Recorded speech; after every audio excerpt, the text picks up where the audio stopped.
राम राम बेबे, सारी छोटी बड़ी भाणा ने राम राम। और जी एक बैसाख का हमारा 4-5 दिन रह रहा से मेरी भाणो बैसाख मास की कहानी सुनाऊंगी, बहुत बढ़िया। सुनी विष्णु महाराज की जय। सुनियो जी और कति सच्ची कहानी से जी बैसाख की। बैसाख में जो ये आखिरी का 4-5 दिन रह रहा से इसमें सुनियो बेबे कहानी। मेरी भाणा का सब कहीं की मौज हो जाएगी, सुख शांति घर में। जी एक गांव में एक लकड़हारो रहा करता, और वो जी अपना लकड़ी बेच काट की ले किन्नर लकड़ी बेच की बाजार में अपना गुजारो करया करता। कदे अच्छी लकड़ी बेच जा तो अच्छी पैदा हो जा, ना बेचे तो जी कई कई दिन ईसा भी हो जा, आ घर में रोटियां का भी लाला हो जा। वो जी लकड़ी काट की ले आया करता, और उसकी घर वाली थी ना वह जी बैसाख नहाया करती, गंगा में नहा के आया करती। उसने अपनो नेम ले रखे तो तड़के उठ की गंगा में नहाया हुआ अपने विष्णु भगवान की जोत बत्ती ला के नजदीक अपनी पूजा पाठ करी। तो न्यू करती करती कई अरवा के करया करती, उसको घराड़ो जो लाकड़ी ले आया करतो ना उसमें एक लाकड़ी रोज काट लिया करती, एक लाकड़ी काट के नरकट्ठी धर दिया। तो जी पूरा बैसाख उतर गयो, पूरा बैसाख उतर के नरिये 4-5 दिन रह गया। तो इतना उसको भी एक एक लकड़ी काट काट देख 30 लकड़ी होगी उनको जी अच्छो। हाँ अच्छो गट्ठड़ बन गयो लकड़ियाँ को। तो उसने सोची या वो तो भाई लकड़ी ले के न बेचन जा रहे हो सर, और ले इन लकड़ियाँ तू बेचा भाई।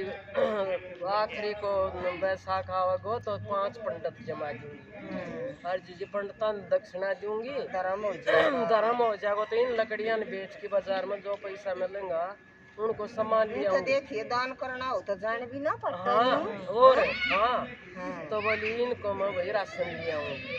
ये जीवा तो अपना तड़के पूजा पाठ करके यार वो लकड़ियाँ को गट्ठड़ सर पर धर की और चाल पड़ी। तो जी उसने लकड़ियाँ गट्ठड़ सर पर धरे हो नरमा लकड़न लागे गाँव में घर व चंदन की लकड़ी बन गई। चंदन की लकड़ी बन गई तो जी जीवा तो राजा का महल का आगे कर लकड़न लागी, बाजार में जान लागी। तो राजा मंत्री तो बोलियो आको हो आज तो महल का आगे बहुत बढ़िया मैं कारी से चंदन की, ये कहाँ से आ रही है भाई। मंत्री बोलो महाराज एक लेडीज गई से सर पर लाकड़ी धर की, और ये उसकी मैं कारी। इन भाई उसने लिया तू वापिस बुला के लिया।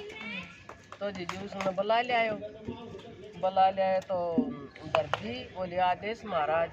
बोलिए तू लकड़ी कित ले जा से, बोली महाराज मैं तो बाजार में बेच के आऊँगी। बोले इन लकड़ियाँ को तुम मोल बता तन कितना पैसा चाहिए।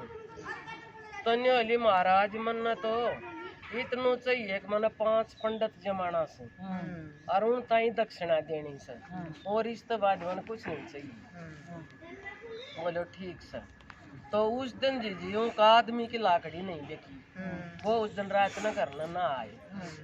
और उस नवाजी जी राजा ने उसका अच्छी मोहर असर पे दे दी, और बोली भैया तुम अपना पंडितान जमा दिए और उनने दक्षिणा दे, दक्षिणा दे दिए।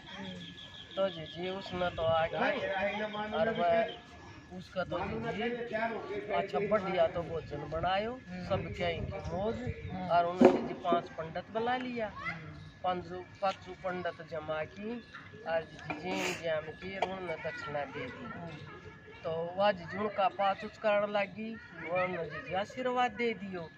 आशीर्वाद दे दियो तो जी उसने तो भीतर रसोई में जाकी और विष्णु उसने लियो विष्णु भगवान को नाम है विष्णु हरि भगवान, तो सब क्या का मौज करिए। तो जी उसने तो जाके रसोई में देखे तो रसोई में तो 56 भोग को तो सामान धरियो, और जी उसको तो महल जग में झूपड़ी थी, झूपड़ी की जगह महल खड़े हो गए। तो जी दूसरे दिन उसको आदमी आयो तो वो तो न्यू चूंद गयो आग तेरी तो वो झूपड़ी थी ढूंढ है और बोलिए तो महल खड़े हो सर। हाँ सुदामाली बन गई जी उसमें तो घर मेरा था।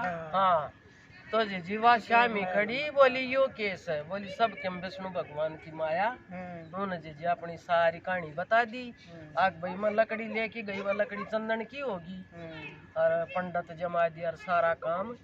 तो जी वह तो बैठ की दोनों धनी वीर और खूब सुथरी डाले अपने उसका सब कहीं का वारा न्यारा हो गया। और जी तो वो वीर ने बोले भाई ईब हर साल मतलब बैसाख के पूरे महीने दोनों धनी वीर गंगा नहावांगा। और भाई आखिरी जो उसका आखिरी पूर्णवासी आवसन इसने मतलब 5 पंडितन भोजन और उन्हें दक्षिणा दो। तो जी उसका तो सब कहीं की मौज होगी। और तो जी वो न्यू कहा कर बैसाख का आखिरी 5 दिना में जो इस कथा ने कब है गो सुनेगो उकारा भरेगो उसका मालिक विष्णु भगवान सब कहीं की मनोकामना पूरी करेगो। भाई उस लकड़ आ रहा का आई ने भगवान इसी सब एक शख्सिया भी मिल रहा है और एक बूंद बूंद तक हाँ उसका दान देख कितना फड़कर देख एक लाकड़ी इतना नहीं जान पट्टी ना कुछ घटिया ना कुछ घटे। हाँ बिलावा पति साची है दान दिए धन्ना घटे कहे दास कभी बूंद बूंद से सागर भरता है टीट से मैं देख ले मौज होगी। सारी सखियां कठी हो के गंगा जी पर